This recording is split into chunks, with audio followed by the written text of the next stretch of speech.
जय हिंद फ्रेंड। आज के जो टॉपिक हम देखते हैं बिहार डीएलएड 2024 जो कि हम इंडियन ज्योग्राफी का इसमें टोटल हम 50 क्वेश्चन देखेंगे जो कि बिहार डीएलएड 2024 का जो एग्जाम होने वाला है 30 मार्च से, उसके लिए बहुत ही बेनिफिशियल वीडियो होने वाली है। तो फ्रेंड एक बार इस वीडियो को जरूर देखें। यकीन माने इस वीडियो से 3 या 4 क्वेश्चन जरूर पूछे जाएंगे, एक्यूरेट जरूर पूछे जाएंगे। तो आप इस वीडियो को एक बार जरूर देखें। चलिए तो स्टार्ट करते हैं बिना देरी किए हुए। बिहार डीएलएड से ज्योग्राफी का टॉपिक्स हम स्टार्ट करेंगे। चलिए आज का फर्स्ट क्वेश्चन है मेरा, निम्न में से कौन सी अक्षांशीय रेखा भारत को दो भागों में बांटती है? कौन सी अक्षांशीय रेखा जो है भारत को दो भाग में बांटती है? तो देखिए यहाँ पे कर्क रेखा, जो कर्क रेखा होता है ये भारत को दो भाग में बांटते हैं। अक्षांशीय रेखा के अकॉर्डिंग भारत को ये दो भाग में बांटते हैं। कौन? कर्क रेखा। ध्यान रखेंगे ऑप्शन नंबर बी यहाँ पे बिल्कुल ही सही हो जाएगा। अगला क्वेश्चन देखते हैं, क्वेश्चन नंबर 2 देखते हैं। 2 क्या है यहाँ पे, इनमें से कौन सा पिडमांट पठार का एक उदाहरण है? यानी कि इनमें से कौन सा पिडमांट पठार का एक उदाहरण है? कौन सा उदाहरण है यहाँ पे? तो मालवा का पठार, जो मालवा का पठार होता है ये पिडमांट पठार का एक उदाहरण होता है। ध्यान रखेंगे मालवा का पठार। ठीक है, अब इसके बारे में हम जानेंगे कि मालवा का पठार है क्या। ठीक है, तो यहाँ पर दिया हुआ है पिडमांट पठार वह पठार है जिसके तरफ पहाड़ होता है। मालवा का पठार भी ऐसा ही पठार है। ध्यान रखिए इस क्वेश्चन को। अगला क्वेश्चन देखते हैं हम। क्वेश्चन नंबर यहाँ पे देखते हैं 3rd। भारत में चीनी उत्पादन और खपत के बारे में कौन सा कथन सत्य है? भारत में चीनी में उत्पादन और खपत के बारे में कौन सा कथन सत्य है? तो देखते हैं चीनी का उत्पादन के बारे में भारत में पूछा है। तो भारत दुनिया का सबसे बड़ा चीनी उपभोक्ता है। ध्यान रखेंगे कि भारत में चीनी का उत्पादन सबसे ज़्यादा होता है और खपत भी बहुत ज़्यादा होता है। तो ध्यान रखिएगा ऑप्शन नंबर ये बी बिल्कुल ही क्या हो जाएगा, करेक्ट आंसर हो जाएगा। देखते हैं इसके बारे में। भारत दुनिया का सबसे बड़ा चीनी उपभोक्ता है, लेकिन चीनी का सबसे बड़ा उत्पादक ब्राज़ील भी है। भारत के अनुसार भारत तो है ही उपभोक्ता, लेकिन सबसे बड़ा उत्पादक है ये ब्राज़ील में होता है। ये ध्यान रखेंगे आप इस क्वेश्चन को। अगला क्वेश्चन देखते हैं, क्वेश्चन नंबर 4।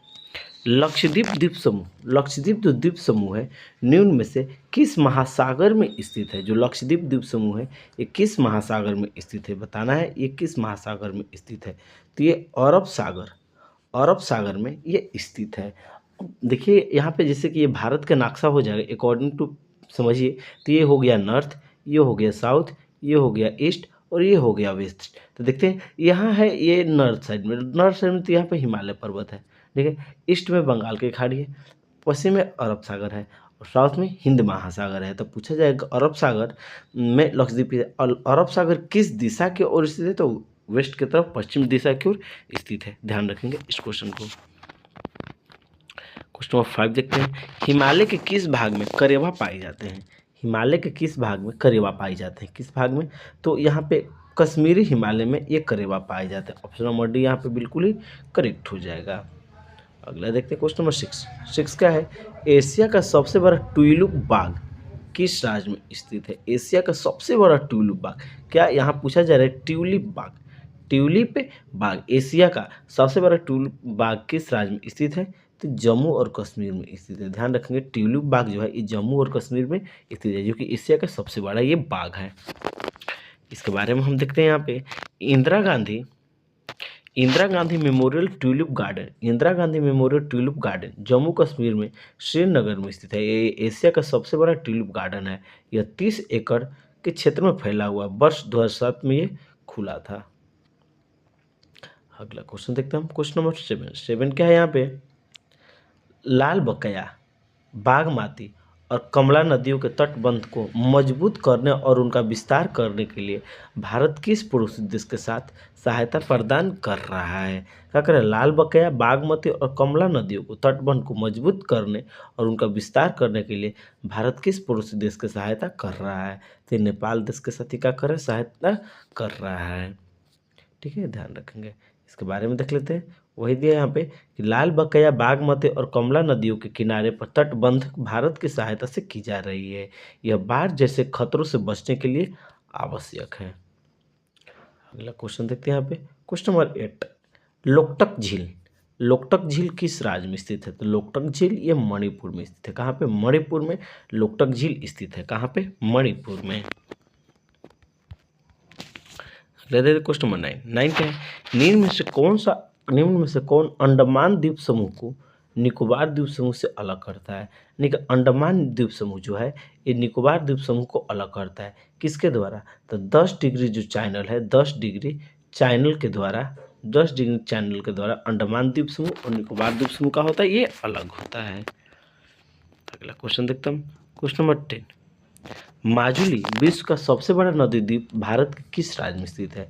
माजुली जो है विश्व का सबसे बड़ा नदी द्वीप है, भारत किस राज्य में स्थित है, तो ये असम राज्य में स्थित है। कहाँ पे, असम राज्य में ये स्थित है। देखते हैं यहाँ पे, माजुली नदी द्वीप ब्रह्मपुत्र नदी में असम में स्थित है। यह विश्व का सबसे बड़ा नदी द्वीप है। इसका कुल क्षेत्रफल 352 वर्ग किलोमीटर है। नेक्स्ट क्वेश्चन पर आते हैं, क्वेश्चन नंबर 11 देखते हैं। 11 क्या है यहाँ पे,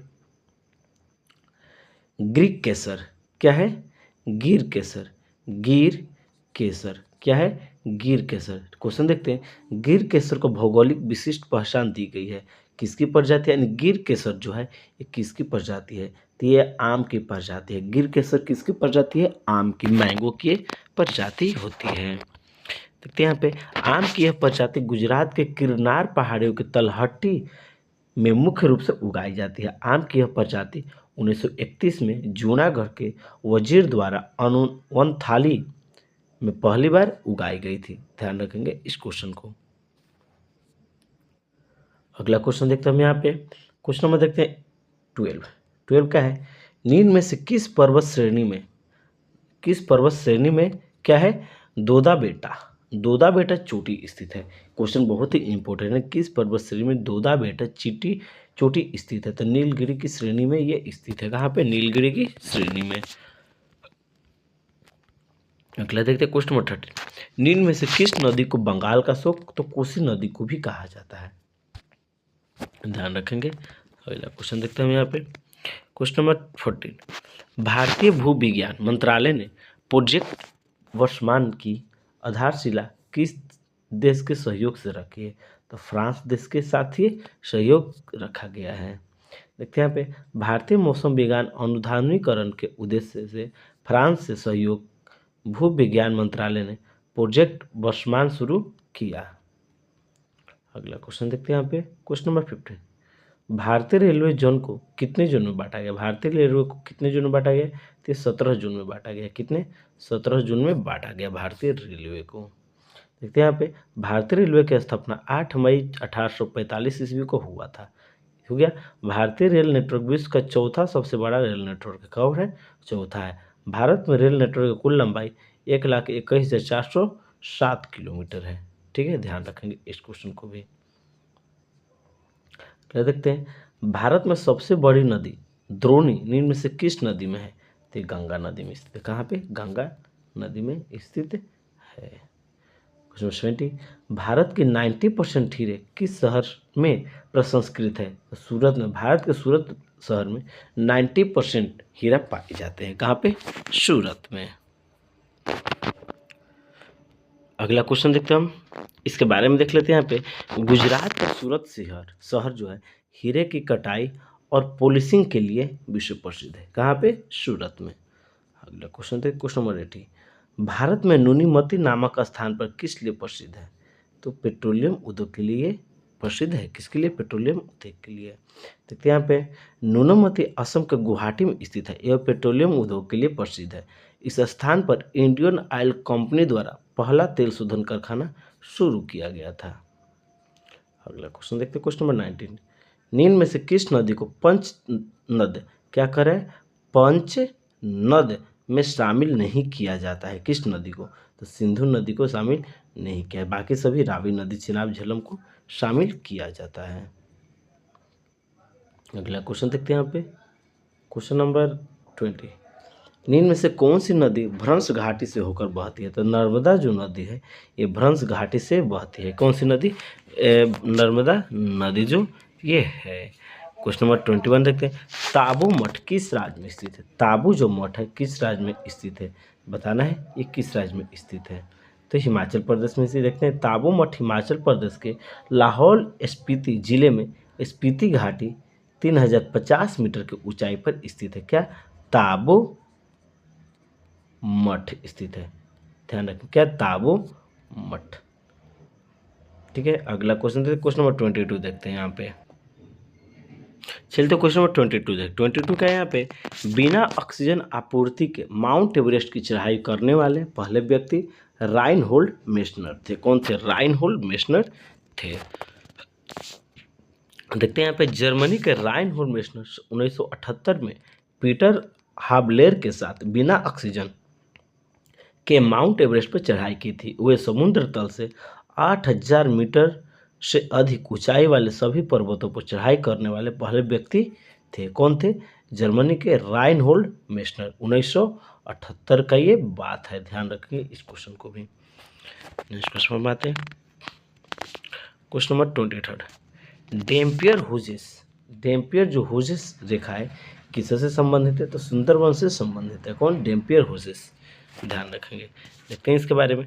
डेम्पियर हुजेस रेखा एक काल्पनिक रेखा है जिसमें 1829 से 30 में खींचा गया था। यह रेखा सुंदरबन डेल्टा के उत्तरी सीमा को दर्शाती है। यह रेखा पश्चिम बंगाल के 24 परगना जिले के समांतर में स्थित है। क्वेश्चन नंबर 24, ग्लेशियर निक्षेप। ग्लेशियर निक्षेप के लिए निम्नलिखित में से कौन सा शब्द प्रयोग किया गया है? तो अस्केरी।